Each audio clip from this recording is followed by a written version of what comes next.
민주 씨, 어머니가 이틀째 안 보이세요. 저 이제 안 속아요. 병원비 연체 문제로 원무과에서도. 정말 지겨워. 또 돈 얘기하려고 전화하신 거죠. 여보, 조금만 기다려요. 꽃이 시들면 안 되는데. 다신 연락하지 마세요. 엄마 인생이니까 엄마가 알아서 하시겠죠. 할머니!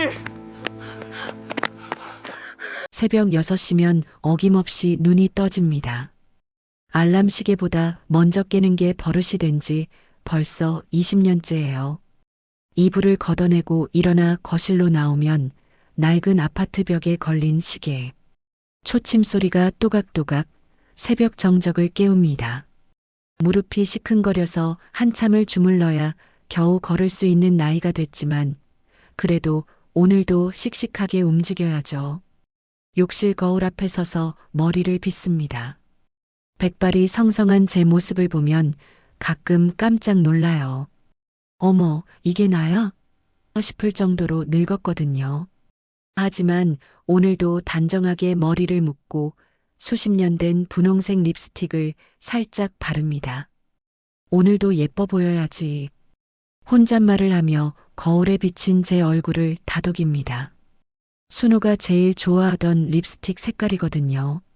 거실 벽에는 액자가 하나 걸려 있어요. 흑백 사진 속에서 젊은 저와 순호가 활짝 웃고 있습니다. 1965년 봄 벚꽃나무 아래에서 찍은 사진이에요. 순호는 그때 26, 저는 23이었죠. 손끝으로 액자를 쓰다듬습니다. 유리가 차갑게 느껴지지만 사진 속 순호의 미소는 여전히 따뜻해요. 여보, 오늘도 갈게요. 조금만 기다려요. 속삭이듯 말을 걸고는 현관문을 나섭니다. 복도 계단을 내려가는데 무릎에서 뚝뚝 소리가 납니다. 한 계단 한 계단 손으로 난간을 꼭 잡고 내려가야 해요. 옆집 젊은 부부가 할머니, 괜찮으세요? 하고 걱정스레 물어보지만 저는 환하게 웃으며 네, 괜찮아요. 오늘도 좋은 하루 되세요라고 인사합니다. 아파트 현관을 나서니 새벽 공기가 차갑게 뺨을 스칩니다. 12월이라 그런지 숨을 쉴 때마다 하얀 입김이 피어올라요. 6시 30분 단골 꽃집 앞에 도착했습니다. 아직 셔터가 반쯤 올라가지 않은 상태지만 꽃집 주인 아주머니는 제가 오는 시간을 알고 문을 열어두십니다. 어머 할머니, 오늘도 오셨네요. 추운데 감기 걸리시겠어요. 아주머니가 걱정스러운 얼굴로 맞아주십니다. 괜찮아요. 이 나이에 감기쯤이야. 저는 웃으며 대답합니다. 꽃집 안으로 들어서면 흙냄새와 꽃향기가 뒤섞인 공기가 코끝을 간지립니다. 장미, 백합, 국화, 색색깔 꽃들이 물통 안에서 빛을 받아 반짝거려요. 하지만 제 눈은 언제나 한 곳만 봅니다. 오늘도 분홍 장미 한 송이요. 제일 예쁜 걸로 주세요. 20년째 똑같은 주문입니다. 꽃집 주인 아주머니는 벌써 준비해둔 장미를 내밀며 미소 짓습니다. 할머니, 그 할아버지 참 복 많으시네요.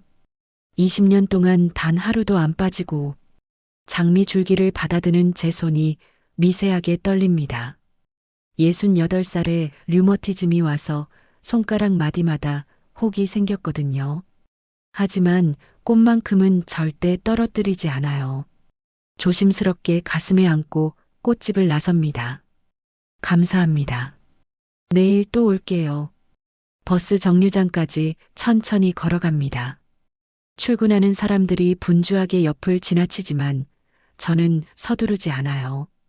분홍 장미가 상하면 안 되니까요. 차가운 바람에 꽃잎이 날리지 않도록 외투 안쪽으로 꽃을 더 깊숙이 품습니다. 가슴께에 닿은 장미 향기가 희미하게 올라와요. 순호가 좋아하던 향기예요. 버스에 올라 창가 자리에 앉습니다.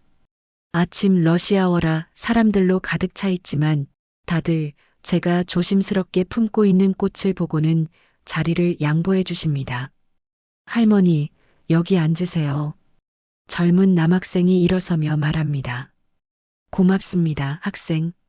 제가 앉자 남학생은 제 무릎 위 장미를 보며 누구 주시는 거예요? 라고 물어요. 우리 남편이요. 아주 오래전부터 꽃을 좋아했거든요. 저는 장미를 쓰다듬으며 대답합니다. 남학생은 와, 멋지시다라며 미소를 짓고는 버스 손잡이를 잡고 섭니다. 창밖으로 서울거리가 스쳐 지나갑니다. 출근하는 사람들, 문 여는 가게들, 학교 가는 아이들. 세상은 여전히 분주하게 돌아가지만 제 시간은 20년 전부터 멈춘 것 같아요. 30분쯤 지나 병원 앞 정류장에서 내립니다. 큰 종합병원 건물이 아침 햇살을 받아 하얗게 빛나요. 자동문을 지나 로비로 들어서면 소독약 냄새가 코를 찌릅니다. 익숙한 냄새예요. 20년 동안 매일 맡아온 냄새니까요. 엘리베이터를 타고 3층 신경과 병동으로 올라갑니다. 딩마이너스 하는 소리와 함께 문이 열리고 간호사 데스크가 보입니다. 시계를 보니 정확히 7시예요. 이지은 간호사가 차트를 정리하다 제 모습을 보고 환하게 웃습니다. 어르신, 오늘도 오셨네요. 날씨가 추운데 고생 많으세요. 아이고, 이 선생님. 고생은요? 오늘 우리 순우 어때요? 어젯밤에 잘 주무셨어요. 아침 식사도 다 하셨고요. 저는 고개를 끄덕이며 복도를 따라 걷습니다. 305실. 20년째 똑같은 방 번호예요. 문 앞에서 잠깐 숨을 고릅니다. 그리고 손잡이를 돌려 문을 엽니다. 삐잉 마이너스 경첩 소리가 작게 납니다. 병실 안은 따뜻해요. 창가 침대에 순호가 누워 있습니다. 하얀 이불을 덮고 천장을 멍하니 바라보고 있어요. 제가 들어와도 고개조차 돌리지 않습니다. 여보, 나왔어요. 오늘 꽃 예쁘지요? 저는 침대 옆으로 다가가며 환하게 웃습니다. 하지만 순호는 여전히 무표정이에요. 눈동자에 초점이 없습니다. 10년 전부터 절 알아보지 못하거든요. 치매라는 병이 제 남편의 기억을 모조리 빼앗아 갔어요. 창가 테이블에 놓인 화병을 집어듭니다. 어제 가져온 장미가 시들어 고개를 떨구고 있어요. 조심스럽게 시든 꽃을 빼내고 화병을 씻습니다. 물을 갈아붓고 오늘 가져온 싱싱한 분홍 장미를 꽂습니다. 한 송이만 꽂힌 화병이 창가에서 아침 햇살을 받아 반짝거립니다. 여보, 봐요. 오늘 장미가 얼마나 예쁜지. 꽃집 아주머니가 제일 예쁜 걸로 골라주셨대요. 순호 옆 의자에 앉아 그의 손을 잡습니다. 거칠고 마른 손이에요. 예전엔 이 손이 얼마나 따뜻하고 힘이 있었는지. 지금은 뼈만 앙상하게 남았어요. 손등에 난 핏줄이 파랗게 보입니다.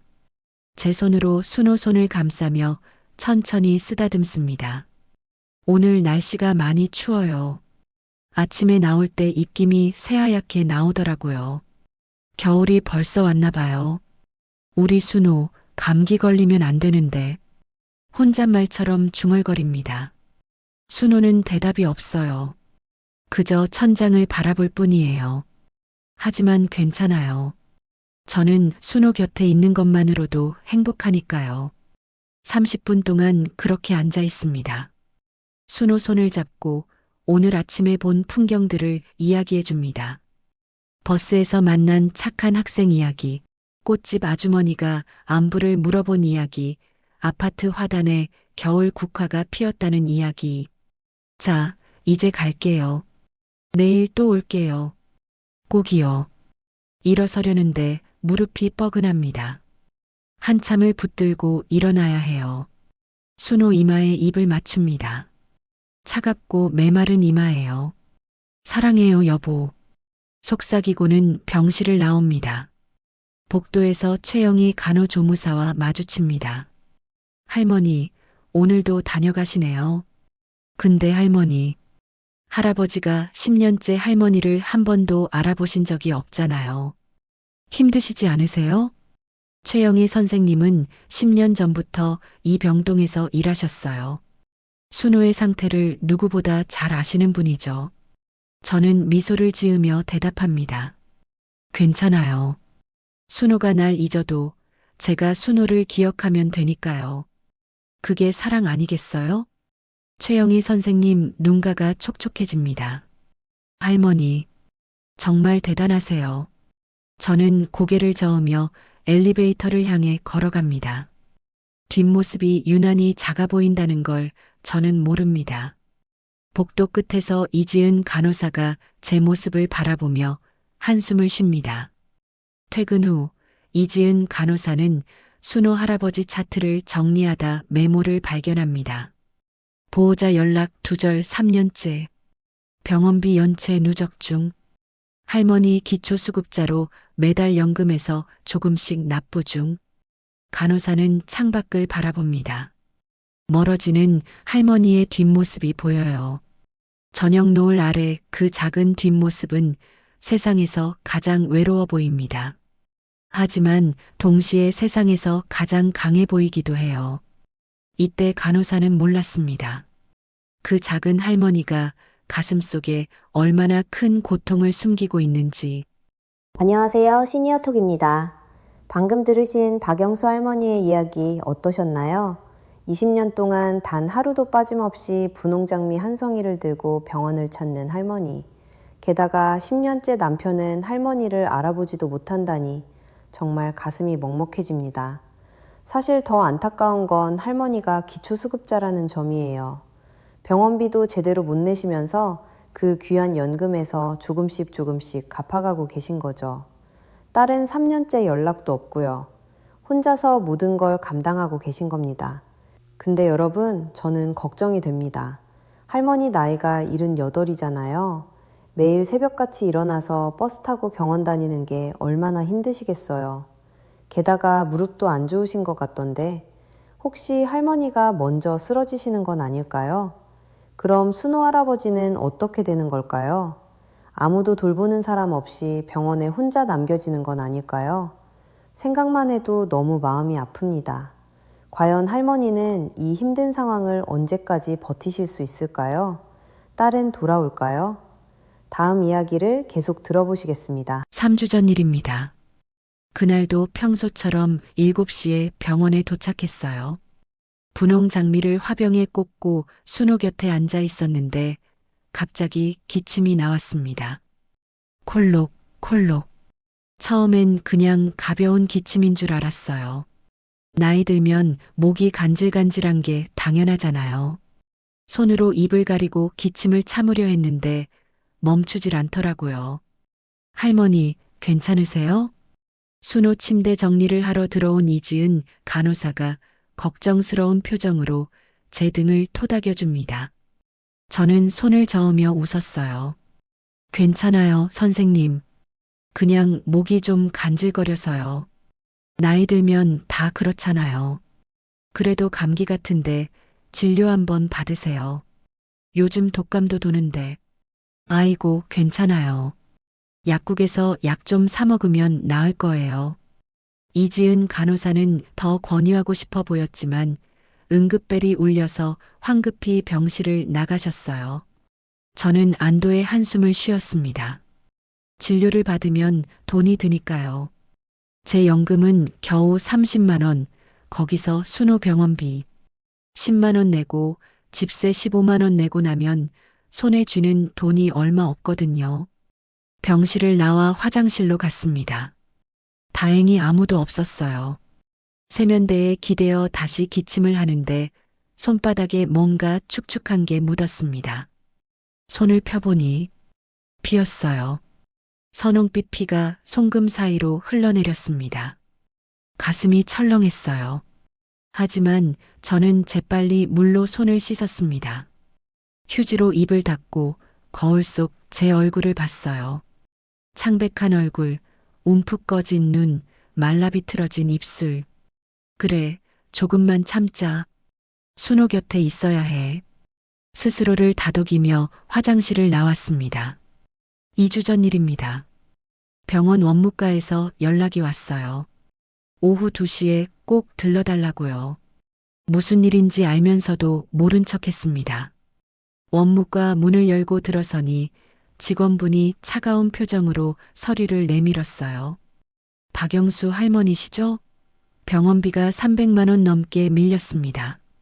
서류에는 빨간 글씨로 연체 금액이 적혀 있었어요. 324만 7천 원. 숫자가 너무 커서 현실감이 없었습니다. 제 손이 부들부들 떨렸어요. 죄송합니다. 다음 달에 꼭 갚을게요. 할머니, 다음 달에도 똑같은 말씀하실 거면서요. 이번 달만 벌써 4번째예요. 더 이상은 안 됩니다. 보호자분께 연락해야겠어요. 안 돼요. 딸한테는 연락하지 마세요. 제발이요. 목소리가 떨렸어요. 딸 민주는 3년 전 마지막으로 통화한 이후로 연락이 끊겼습니다. 엄마, 나도 내 인생 살아야 해요. 아빠 간병은 엄마가 알아서 하세요. 난 못 도와줘요. 차갑게 내뱉은 말이 아직도 귓가에 맴돕니다. 원무과 직원은 한숨을 쉬며 퇴원 통보서를 내밀었어요. 다음 주까지 최소 100만 원이라도 내지 않으시면 어르신을 퇴원 조치할 수밖에 없습니다. 네, 알겠습니다. 고개를 숙인 채 원무과를 나왔습니다. 복도가 핑핑 도는 것 같았어요. 벽에 기대어 겨우 걸었습니다. 가슴이 답답하고 숨이 제대로 쉬어지지 않았어요. 100만 원.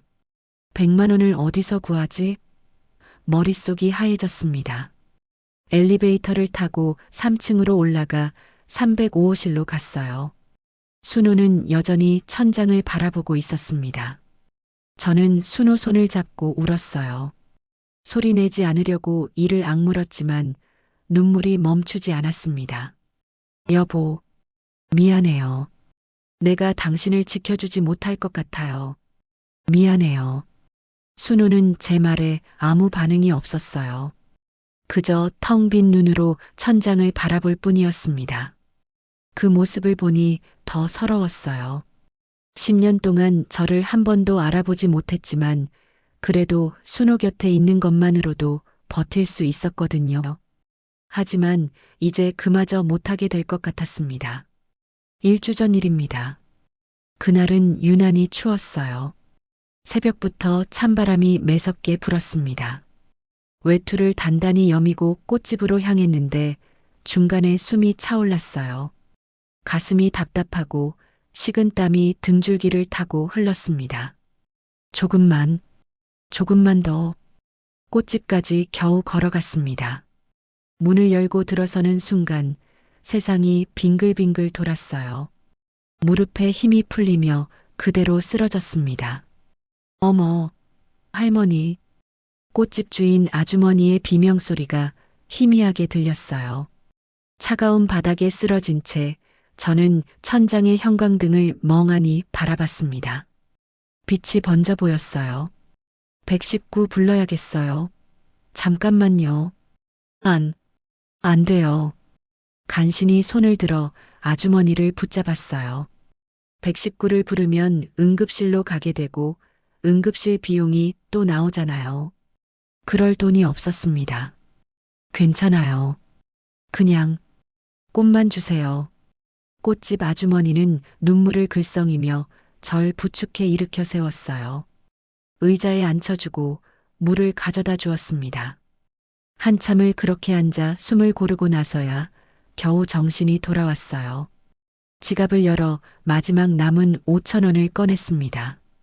손이 떨려서 지폐를 쥐는 것도 힘들었어요. 아주머니, 오늘도 분홍 장미 한 송이요. 할머니, 오늘은 그냥 가져가세요. 돈은 됐어요. 안 돼요. 제 돈으로 사야 의미가 있어요. 순호한테 가져가는 건데 공짜로 받으면 안 돼요. 아주머니는 더 이상 말리지 못하고 장미를 건네주셨어요. 제일 예쁜 걸로 골라서요. 저는 장미를 받아들고 꽃집을 나왔습니다. 비틀거리면서도 버스 정류장까지 걸었어요. 버스 안에서도 계속 기침이 나왔습니다. 손수건으로 입을 막았는데 손수건에 붉은 얼룩이 졌어요. 피가 또 나왔습니다. 주변 사람들이 눈치챌까봐 얼른 손수건을 주머니에 넣었어요. 괜찮아. 조금만 더 버티자. 순호 곁에만 있으면 돼. 스스로를 다독이며 창밖을 바라봤습니다. 세상이 흐릿하게 보였어요. 3일 전 일입니다. 병실에서 순호가 갑자기 발작 증세를 보였어요. 몸을 떨며 경련을 일으켰습니다. 제가 놀라서 간호사 호출 버튼을 눌렀어요. 이지은 간호사와 다른 간호사들이 우르르 달려왔습니다. 어르신, 비켜나 계세요. 저는 복도로 밀려났어요. 병실 안에서 의료진이 분주하게 움직이는 모습이 유리창 너머로 보였습니다. 저는 복도 벽에 기댄 채 두 손을 모아 기도했어요. 제발, 제발 순호만은 무사하게 해주세요. 제발이요. 한참 후에 이지은 간호사가 나왔어요. 할머니, 다행히 안정되셨어요. 걱정 마세요. 저는 안도의 한숨을 쉬었습니다. 하지만 다리에 힘이 풀려 주저앉을 뻔했어요. 간호사가 황급히 제 팔을 붙잡았습니다. 어르신, 괜찮으세요? 얼굴색이 너무 안 좋으신데. 괜찮아요. 순자가, 아니, 순호가 괜찮기만 하면 돼요. 난 괜찮아요. 순호 이름을 말하려다 제 어릴 적 이름을 부를 뻔했어요. 정신이 혼미해지는 것 같았습니다. 간호사는 걱정스러운 얼굴로 절 바라봤지만 다시 응급벨이 울려서 달려가야 했어요. 저는 벽에 기댄 채 천천히 주저앉았습니다. 차가운 복도 바닥이 엉덩이를 통해 느껴졌어요. 가슴이 답답하고 숨을 쉴 때마다 목구멍이 따끔거렸습니다. 조금만 더. 눈을 감으니 눈물이 볼을 타고 흘러내렸어요. 아무도 보지 않는 복도 한 구석에서 저는 소리 없이 울었습니다. 울음소리를 내면 간호사들이 걱정할까봐 입술을 깨물며 참았어요. 어제 일입니다. 새벽 6시에 일어났는데 몸을 일으키기가 너무 힘들었어요. 온몸이 납덩이처럼 무겁고 가슴에 큰 돌이 얹혀 있는 것 같았습니다. 침대 옆 탁자를 짚고 간신히 일어나 거울 앞에 섰어요. 거울 속 제 얼굴은 너무도 낯설었습니다. 뺨은 쑥 들어가고 눈은 움푹 꺼졌어요. 입술은 파랗게 질려 있었습니다. 이게 나야? 손으로 얼굴을 만져봤어요. 뼈만 남은 것 같았습니다. 하지만 오늘도 가야 해요. 순호 곁에 가야 합니다. 립스틱을 바르려는데 손이 너무 떨려서 제대로 그어지지 않았어요. 몇 번을 시도한 끝에 겨우 발랐습니다. 거울 속 저는 유령 같았어요. 꽃집에 평소보다 30분 일찍 도착했습니다. 6시예요. 아직 꽃집 문이 열리지 않았지만 아주머니가 안에 계신 게 보였어요. 문을 두드렸습니다. 어머, 할머니. 오늘은 왜 이렇게 일찍? 어머, 얼굴이 왜 그래요? 괜찮아요. 장미 한 송이 주세요. 돈을 내밀었어요. 아주머니는 돈을 받지 않고 제 손을 꼭 잡았습니다. 할머니, 병원 가세요. 정말 안 좋아 보여요. 괜찮아요. 순호한테 먼저 다녀올게요. 장미를 받아들고 나왔어요.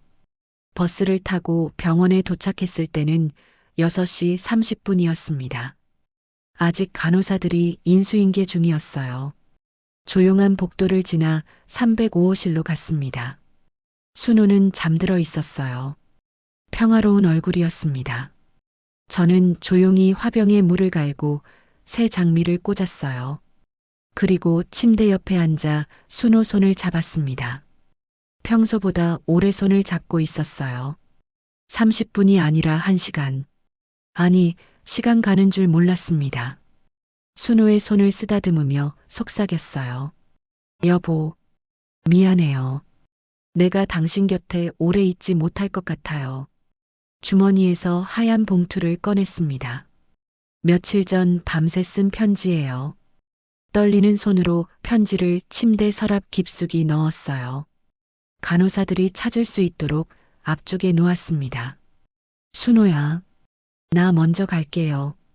미안해요. 정말 미안해요. 순호 이마에 입을 맞췄어요.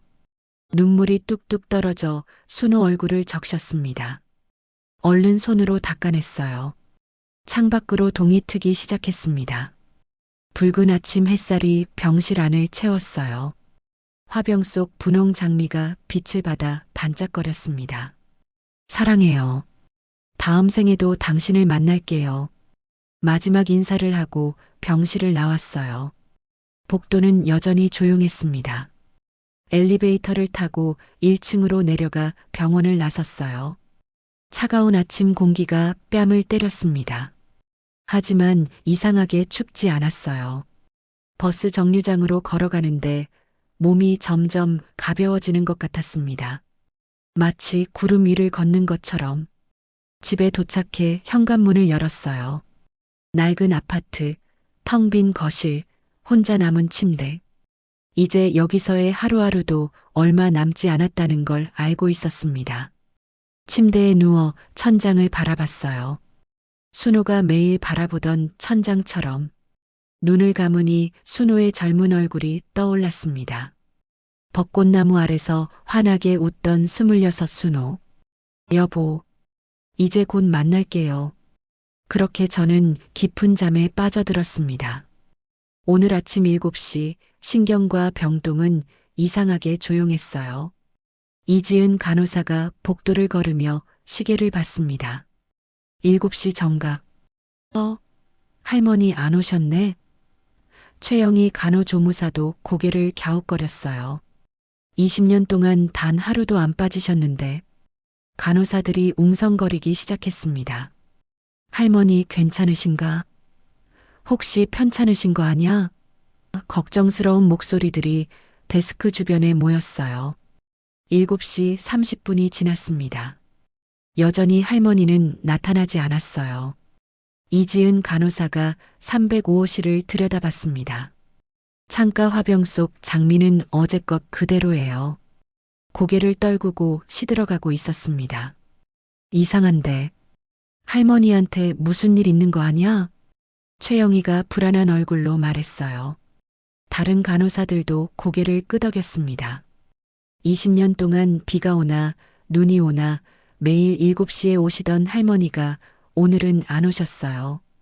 오전 10시 이지은 간호사는 더 이상 참을 수 없어 할머니 연락처로 전화를 걸었습니다. 뚜마이너스 신호음만 길게 울려요. 연결이 안 됩니다. 이상한데 전화도 안 받으시고. 간호사는 불안한 마음에 꽃집에 전화를 걸었어요. 할머니가 매일 들르시는 단골 꽃집이니까요. 여보세요. 혹시 박영수 할머니 오늘 오셨나요? 아니요. 오늘 안 오셨어요. 20년 만에 처음이에요. 그것도 새벽 일찍 오셔서 가신 게 어제가 마지막이었는데 그때 얼굴이 너무 안 좋아 보이셔서 걱정했거든요. 꽃집 주인의 목소리도 걱정으로 가득했어요. 이지은 간호사는 가슴이 철렁 내려앉았습니다. 혹시 할머니 주소 아세요? 글쎄요. 저도 그냥 매일 오시니까.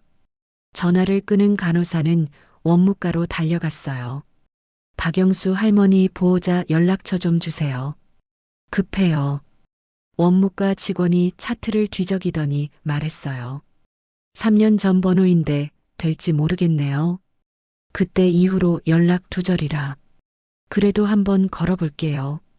간호사는 딸이라는 박민주 씨에게 전화를 걸었습니다. 한참을 기다린 끝에 연결됐어요. 여보세요? 차갑고 날카로운 목소리였습니다. 박민주 씨시죠? 저는 세브란스병원 신경과 간호사 이지은이라고 합니다.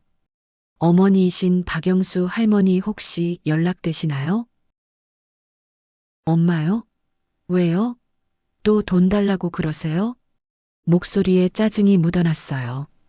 이지은 간호사는 숨을 깊이 들이마셨습니다.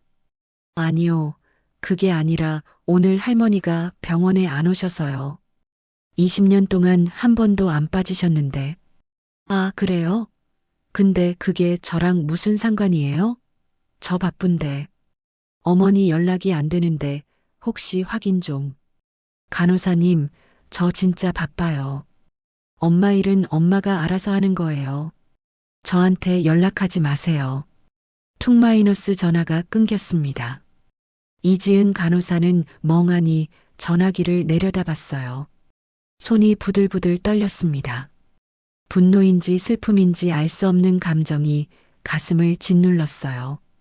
오후 2시 간호사들은 305호실 청소를 하기로 했습니다. 할머니가 안 오셔서 그동안 미뤄뒀던 청소를 하는 거예요. 이지은 간호사가 침대 서랍을 열었어요. 정리를 하려고요. 그런데 서랍 안쪽에 하얀 봉투가 하나 있었습니다. 봉투 겉면에 떨리는 필체로 적혀 있었어요. 간호사 선생님들께. 간호사의 손이 떨렸어요. 봉투를 집어드는데 묘한 예감이 들었습니다. 좋지 않은 예감. 최 선생님, 이것 좀 봐요. 최영이 간호조무사와 다른 간호사들을 불렀어요. 모두 긴장한 표정으로 모여들었습니다. 이게 뭐예요? 할머니가 남기신 것 같은데. 봉투를 뜯는 간호사의 손이 떨렸어요. 안에서 낡은 사진 한 장이 떨어졌습니다. 누군가가 사진을 주워들었어요. 흑백 사진이었어요. 젊은 남녀가 벚꽃나무 아래서 환하게 웃고 있었습니다. 여자는 한복을 입고 있었고 남자는 양복을 입고 있었어요. 두 사람의 얼굴에는 행복이 가득했습니다. 사진을 뒤집어 보니 작은 글씨로 적혀 있었어요. 1965년 4월 첫 만남. 이게 할머니와 할아버지시네요. 최영이가 촉촉한 눈으로 사진을 바라봤어요. 젊은 시절의 할머니는 정말 아름다웠습니다. 환하게 웃는 모습이 지금의 할머니와는 너무 달랐어요. 편지지는 3장이었어요. 글씨가 중간중간 번진 흔적이 있었습니다. 눈물 자국이었어요. 할머니가 울면서 쓰신 것 같았습니다. 이지은 간호사가 떨리는 목소리로 읽기 시작했어요. 20년간 돌봐주셔서 감사합니다. 이 편지를 읽고 계시다면 저는 아마 순호 곁에 없을 것입니다. 부탁이 있어 이렇게 글을 남깁니다. 간호사들은 숨을 죽였어요. 병동이 조용해졌습니다. 복도를 지나가던 다른 직원들도 걸음을 멈추고 귀를 기울였어요. 바로 그때 복도 끝에서 휴대폰이 울렸습니다. 이지은 간호사의 전화예요. 원무과에서 걸려온 전화였습니다. 여보세요? 간호사님, 박영수 어르신. 원무과 직원의 목소리가 떨렸어요. 오늘 새벽 자택에서 돌아가신 채 발견되셨대요. 이웃 주민이 신고했대요. 핸드폰이 손에서 떨어질 뻔했습니다. 이지은 간호사는 그 자리에 그대로 멈춰 섰어요. 시간이 정지한 것 같았습니다. 할머니가 돌아가셨다고요? 간호사의 떨리는 목소리에 주변 사람들이 모두 얼어붙었어요. 최영희 간호조무사가 입을 막고 주저앉았습니다. 다른 간호사들도 눈물을 흘리기 시작했어요. 20년 동안 단 하루도 안 빠지고 오시던 할머니가 누군가 흐느끼며 말했어요. 305호실 창가 화병 속 시든 장미가 보였습니다. 할머니가 마지막으로 가져온 꽃. 이제 할머니는 영영 오지 않을 거예요. 이지은 간호사는 다시 편지를 들었습니다. 손이 떨려 글씨가 제대로 보이지 않았어요. 눈물이 편지지 위로 떨어졌습니다. 계속 읽어야 할 것 같아요. 할머니가 우리에게 부탁하신 게 있대요.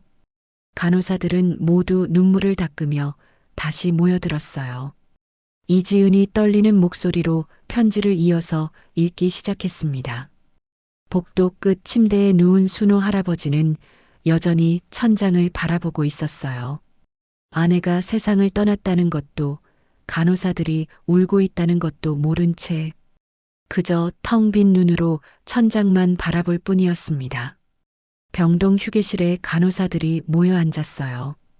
이지은 간호사가 할머니의 편지를 펼쳐들고 계속 읽기 시작했습니다. 모두의 눈이 편지에 고정됐어요.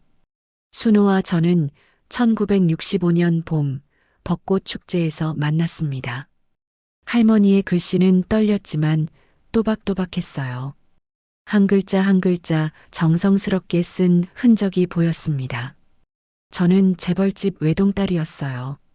아버지는 당시 큰 무역회사를 경영하셨고 저는 부족한 게 없이 자랐죠. 명문대를 다니던 23이었습니다. 그날 친구들과 여의도 벚꽃 축제에 갔다가 순호를 만났어요. 간호사들은 놀란 표정으로 서로를 바라봤어요.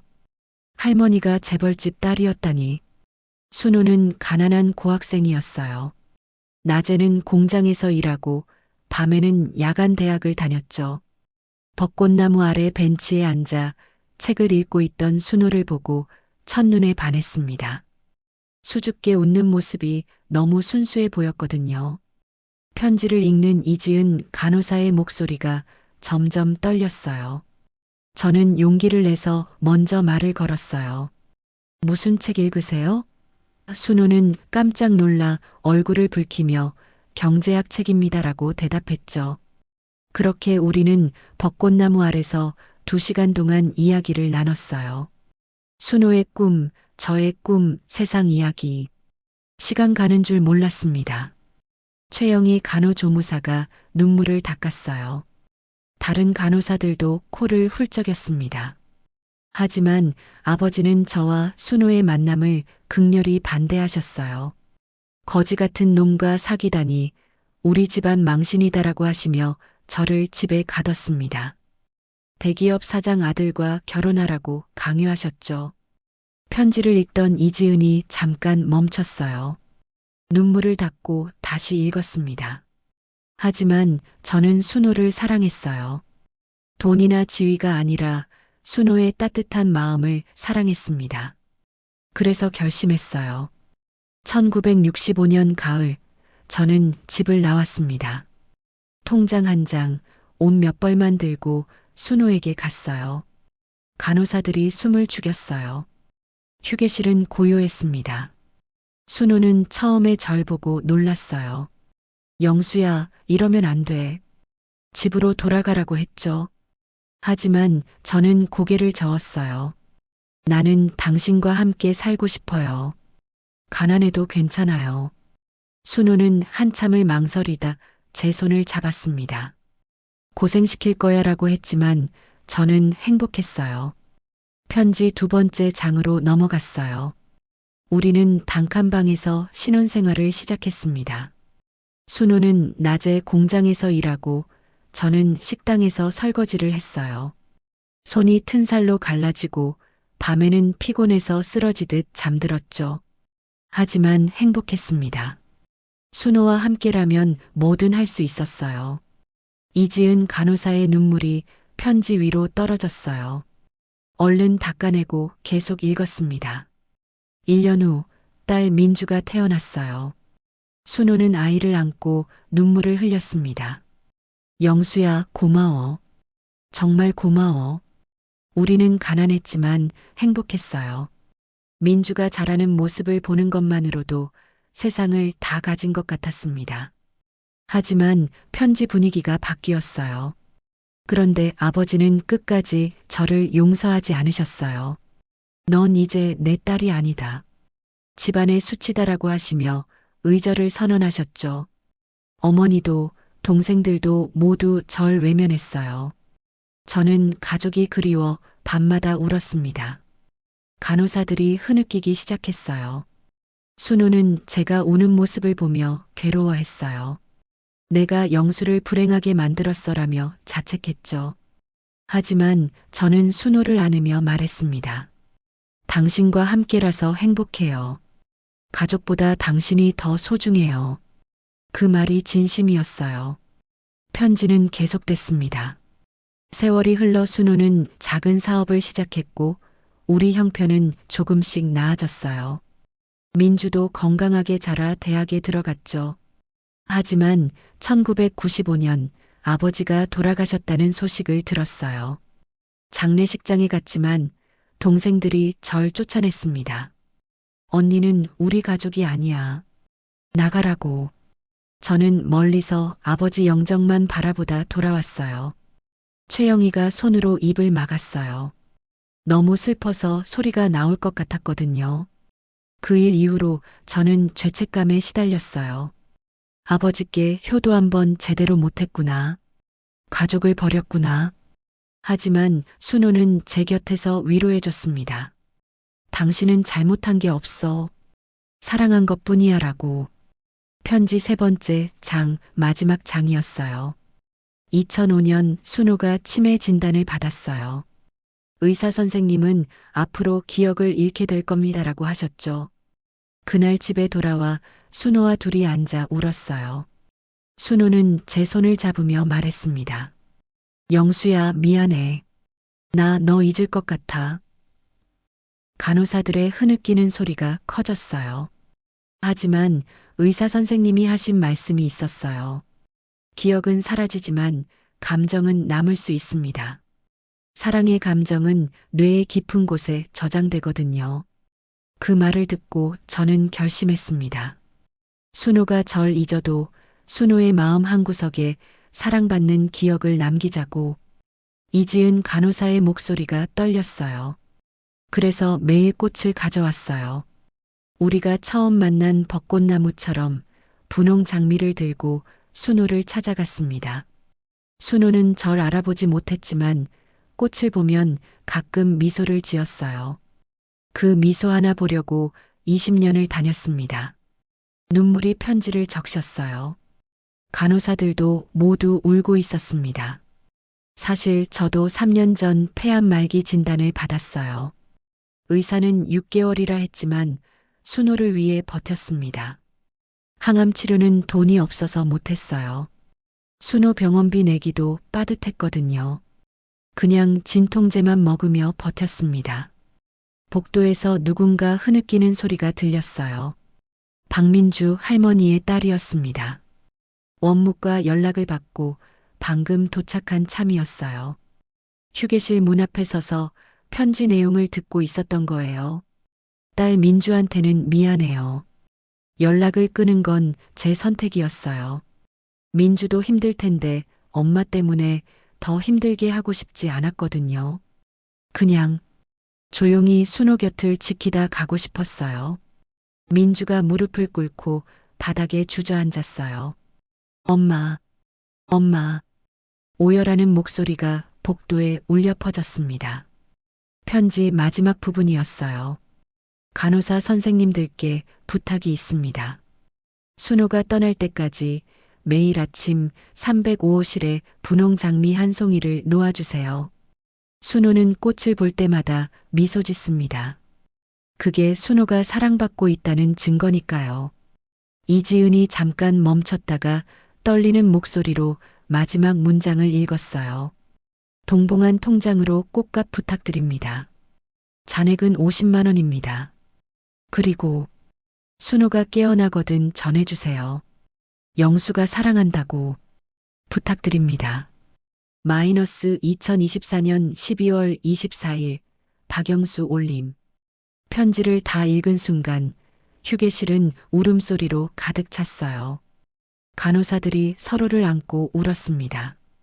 복도에서는 박민주가 벽에 기대어 오열했어요. 엄마, 미안해요. 엄마, 제가 잘못했어요. 민주는 바닥을 치며 울었습니다. 3년 동안 차갑게 대했던 것, 병원비 때문에 짜증냈던 것, 전화를 끊었던 것, 모든 게 후회됐어요. 이지은 간호사가 봉투 안을 다시 확인했어요. 작은 통장이 하나 들어 있었습니다. 통장을 펼쳐보니 잔액이 정확히 50만 원이었어요.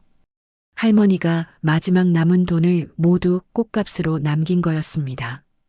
통장 마지막 거래 내역을 보니 눈물이 쏟아졌어요. 매달 30만 원 연금이 들어오면 바로 10만 원은 병원비로, 15만 원은 집세로 나갔어요. 그리고 남은 5만 원으로 한 달을 버티신 거예요. 할머니, 이렇게 힘드셨는데. 간호사들은 통장을 보며 또 울었습니다. 할머니가 얼마나 절약하며 사셨는지, 얼마나 순호 할아버지를 사랑하셨는지, 통장 숫자가 그 모든 걸 말해주고 있었어요. 박민주가 휴게실로 들어왔어요. 얼굴이 눈물범벅이었습니다. 엄마 편지, 다시 읽어주세요. 제발이요. 이지은은 민주에게 편지를 건넸어요. 민주는 떨리는 손으로 편지를 받아들고 읽기 시작했습니다. 한 줄 한 줄 읽을 때마다 눈물이 쏟아졌어요. 제가 뭘 한 거죠? 엄마가 이렇게 아프셨는데, 돈이 이렇게 없으셨는데, 저는 말을 잇지 못하고 민주는 바닥에 주저앉아 울었습니다. 간호사들도 함께 울었어요. 그날 오후 병동 전체가 애도 분위기에 휩싸였습니다. 할머니를 기억하는 사람들이 305호실 앞에 꽃을 놓기 시작했어요. 분홍 장미, 하얀 국화, 노란 튤립, 복도가 꽃으로 가득 찼습니다. 그리고 침대에 누운 순호 할아버지는 여전히 천장을 바라보고 있었어요. 아내가 떠났다는 것도, 세상이 울고 있다는 것도 모른 채 다만 창가 화병 속 시든 장미를 향해 손을 뻗었다 놓기를 반복할 뿐이었습니다. 여러분, 박영수 할머니와 김순호 할아버지의 이야기를 끝까지 들어주셔서 감사합니다. 20년 동안 하루도 빠짐없이 이어진 분홍장미 한 송이, 그 작은 꽃 속에는 60년 사랑이 담겨 있었습니다. 재벌집 딸과 가난한 고학생의 만남, 모든 걸 버리고 선택한 사랑, 그리고 마지막 순간까지 지켜낸 약속. 할머니는 우리에게 보여주셨어요. 진정한 사랑은 화려한 고백이 아니라 매일매일의 작은 실천이라는 것을. 기억이 사라져도, 몸이 아파도, 돈이 없어도 사랑하는 사람 곁을 지키는 것, 그것이 진짜 사랑이라는 것을 말이에요. 할머니는 떠나셨지만 그 사랑은 계속되고 있습니다. 박영수 사랑기금을 통해 매일 아침 병실에 놓이는 분홍장미를 통해, 그리고 이 이야기를 들은 우리 모두의 마음속에서 오늘 집에 돌아가시거든 사랑하는 사람에게 말씀해 보세요. 사랑해라고. 그리고 내일도 모레도 매일매일 그 사랑을 선택하세요. 할머니처럼요. 착하게 살면 반드시 복이 옵니다. 할머니의 사랑은 이렇게 많은 사람들에게 감동을 주고 세상을 조금 더 따뜻하게 만들었으니까요. 여러분의 소중한 사연도 기다리고 있습니다. 댓글이나 메일로 남겨주세요. 여러분의 이야기가 또 다른 누군가에게 위로와 희망이 될 수 있습니다. 오늘도 행복하시고 사랑하는 사람들과 따뜻한 하루 보내세요. 감사합니다. 시니어톡이었습니다.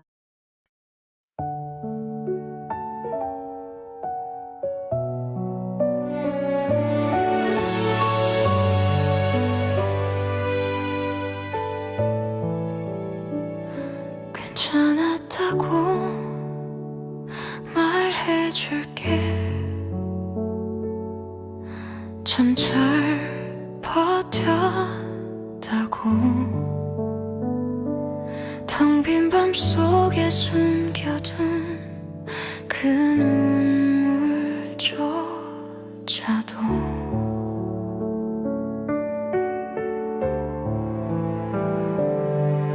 내가 몰랐던 나의 한 조각 오늘은 찾아볼게.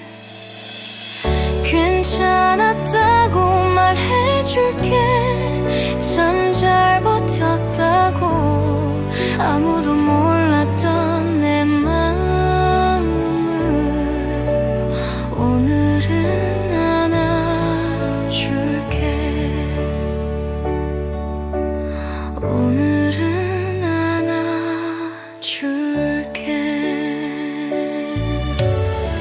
수많은 그림자 속에서 나를 찾으려 해.